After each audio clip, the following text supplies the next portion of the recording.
Alhamdulillahirrabbilalamin wassalatu wassalamu ala asyrafil anbiya'i mursalin sayyidina Muhammadin wa ala alihi wa sahbihi ajma'in amma ba'du.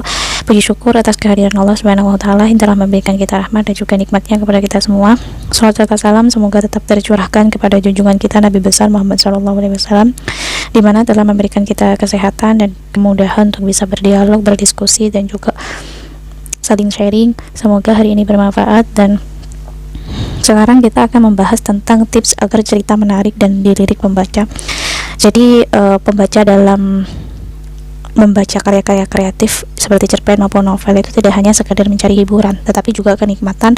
Apakah itu kenikmatan yang bersifat kegembiraan yang luar biasa karena misalnya menemukan kesamaan nasib dengan tokoh yang dibacanya, atau erotik gitu, rangsangan yang kaitannya dengan kenikmatan secara suka saja gitu, atau menemukan apa yang diimpikan atau diinginkan dari materi yang dibaca karena menemukan dari realita yang dihadapkan gitu, atau keindahan dari materi yang dibacanya, khususnya bahasanya yang indah dan juga komunikatif.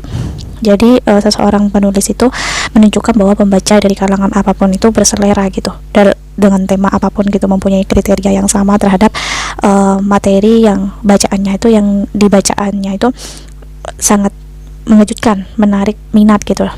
Dan ada beberapa 5 cerpen atau novel yang menarik. Yang pertama itu, pengarang itu bukan penceramah. Jadi pembaca itu berharap bahwa pengarang itu, karya yang dibacanya itu bukanlah seseorang penceramah. Maksudnya itu pengarang tidak memposisikan dirinya sebagai penceramah, melainkan sebagai pendongeng gitu. Pengarang yang dijuluki pembaca sebagai penceramah itu ya apabila pengarang tersebut menulis karyanya seperti seorang pengkhutbah atau yang menggurui, sehingga karyanya itu memberikan kesan sebagai petunjuk gitu. Biasanya karya berupa tulisan yang banyak gitu merupakan narasi yang merupakan media yang pengarangnya itu untuk menceramahi atau menggurui pembacanya gitu, karena pembaca itu kurang teknik gitu, kurang memberikan suatu hal yang baru gitu. Jadi kurang tertarik bagi pembaca karya yang ditulis dengan gaya penceramah karena dianggap melelahkan gitu, bahasanya itu tidak indah dan isinya itu dianggap selalu berat dan bisa dipahami karena karya tersebut bermuatan pesan-pesan yang diharapkan dapat mengubah pola pikir masyarakat. Selain itu juga bisa ditulis pengarang yang berlatar belakang akademi gitu, yang memiliki profesi gitu. Nah, yang kedua itu tulisan tentang manusia, di mana novelis itu mengatakan bahwa objek yang disajikan karya-karya kreatif seperti cerpen, novel itu tentang manusia dengan segala ekspektasinya gitu. Jadi hubungan manusia dengan manusia, hubungan manusia dengan alam gitu, hubungan manusia dengan sang pencipta, atau hubungan manusia dengan beberapa unsur gitu. Jadi ada beberapa unsur gitu apabila yang paling menarik hubungan manusia dengan manusia karena diwarnai dengan berbagai masalah seperti konflik atau individu maupun massal, atau cinta, atau kayak perebutan kekuasaan, tahta, harta, atau agama, atau ras, atau masalah yang paling banyak digemari pembaca untuk disajikan dalam cerita atau seputar cinta gitu, kayak perebutan kekuasaan. Nah, di situ ada beberapa masalah dan akan membuat suatu perubahan gitu dalam cerita gitu. Tidak bisa memberikan suatu penyajian yang membosankan gitu, akan tetapi akan menarik si pembaca, memuaskan gitu dengan ambisi-ambisi dan mimpi-mimpi yang tidak mungkin ditemukan dalam kenyataan gitu. Jadi menyajikan kisah cinta segitiga itu juga bisa menjadi suatu ide dalam menulis kita gitu.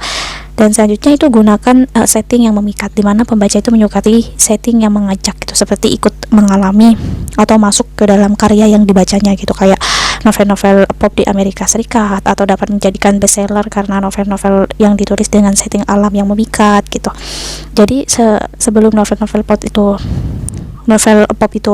menjamur seperti sekarang. Nah, jadi para pengarang di Amerika Serikat itu memang dikenal kreatif dalam menciptakan suatu setting. Misalnya kayak ketika menulis novel The Old Man dan juga The Sea, itu walau novel itu dikatakan pendek, tapi begitu melukiskan gitu secara mendalam tentang kehidupan di laut atau dijalani seorang pelaut juga. Jadi ada beberapa suatu keistimewaan dalam cerita tersebut gitu. Jadi ini penggambaran setting bisa didapat dari traveling atau menjelajahi suatu tempat, atau sekaligus mendalami kebudayaan setempat gitu. Bisa juga didapat dari buku, tapi kadang hasilnya itu kurang akurat gitu, sehingga perlu juga dilengkapi dengan wawancara pada orang yang mengetahuinya.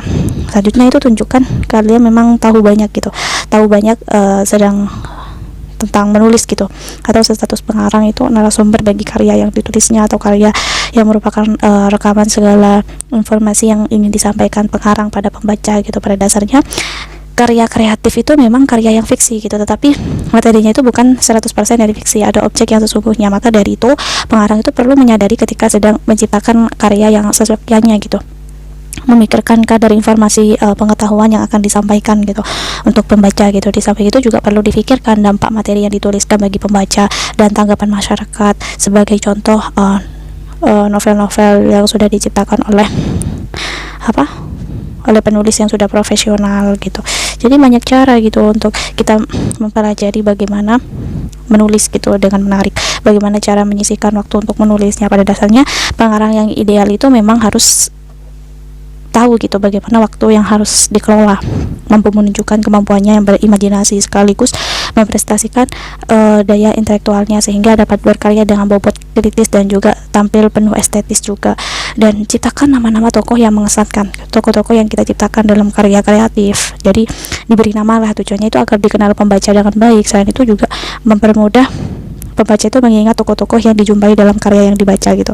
Jadi pemberian nama-nama tokoh itu diusahakan mudah diingat, tetap memikirkan suatu nama yang baik dan memiliki akar gitu. Nama yang diciptakan itu sesuai dengan latar belakang atau kebudayaan yang ditampilkan dalam karya yang terkait, juga tidak mengandung penghinaan juga. Tokoh itu mempunyai nama panjang atau punya nama panggilan gitu. Bedakan antara nama tokoh lelaki dan juga perempuan.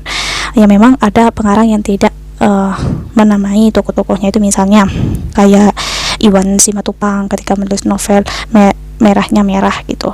Jadi banyak sekali gitu. Jadi hindari tokoh-tokoh dalam cerita yang begitu banyak jumlahnya tapi hanya mempunyai peran kecil. Jadi penokohan itu supaya dianggap kurang menarik gitu, kayak karena dirasakan membuat ribet alur ceritanya gitu.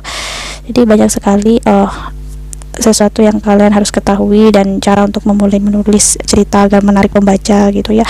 Kalian ingin menjalani profesi sebagai penulis atau ditulis dijadikan suatu hobi gitu untuk melepaskan stres di kepala atau apa saja ya, karena banyak orang yang menyepelekan kegiatan menulis gitu. Maka sekarang tidak lagi karena menulis banyak dilirik dari sebagian orang, malah sebagian besar orang gitu, baik itu dijadikan sebagai hobi saja atau dijadikan sebagai profesi atau profesi sebagai penulis. Ya pokoknya banyak sekali gitu alasannya. Jadi penulis novel, penulis skenario juga kan menghasilkan pundi-pundi uang gitu dengan mengandalkan kepiawaian tentang merangkai kata-kata juga. Yang pertama, kita harus menulis itu tidak sama dengan merangkai kata dan bagaimana cara memulai menulis gitu. Kita harus fokus pada jenis karya tulis, buat cerita bukan merangkai kata, ceritakan kejadian bukan sekedar cerita kosong gitu, dan pertajam konflik juga, buat kejutan dalam cerita atau tipuan atau memutar sesuatu ketegangan gitu, dan konsisten untuk berlatih menulis juga itu perlu, dan harus mengetahui kesimpulan dari apa yang kita tulis. Jadi menulis itu tidak sama dengan merangkai kata. Pernah kita terpikir bahwa menulis itu adalah merangkai huruf menjadi kata, jadi menjadi kalimat, dan akhirnya kumpullah kalimat itu menjadi paragraf. Itu pelajaran yang saya terima saat sekolah dasar. Jadi belajar itu membuat cerita saat liburan sekolah gitu, atau banyak sekali lah menceritakan hal-hal pengalaman atau kisah-kisah juga. Misalnya Rani dan juga Riko menceritakan kegiatan saat liburan sekolah gitu. Jadi banyak sekali contoh-contohnya gitu. Dan kalian sebagai penulis itu harus membuat rangkaian kejadian tentang bahasa yang enak dibaca, tulisan yang sudah bisa menggambarkan rangkaian kejadian atau gagasan sebuah wacana. Itu bisa dikatakan sebagai sebuah karya tulis. Karya tulis itu ya dikategorikan sebagai berbagai bentuk lah gitu, berbagai macam gitu. Bisa cerita pendek, cerita bersambung, novelet, novel, bahkan skenario juga. Nah, bagaimana caranya memulai menulis? Ya, saya punya sedikit pengalaman soal menulis, dimana pengalaman ini mungkin sebagian besar akan menjadi hal yang baru pertama kali untuk belajar menulis gitu. Orang yang sudah punya karya terlebih dahulu, misalnya novel, nah kebanyakan memberikan saran untuk langsung menulis gitu, karena ketika menerapkan arahan itu, nah itu dihadapkan pada labirin yang membuat semakin bingung gitu. Nah, pertanyaan seperti itu, saya mau menulis apa, kalimat apa yang pertama kali harus saya tulis, atau semacam berloncatlah di kepala kita kebingungan gitu. Nah, dari pengalaman saya, akhirnya saya mendapatkan cara untuk menyusun hal apa saja yang harus dilakukan dalam penulis pemula gitu, untuk memulai menulis ya. Kita harus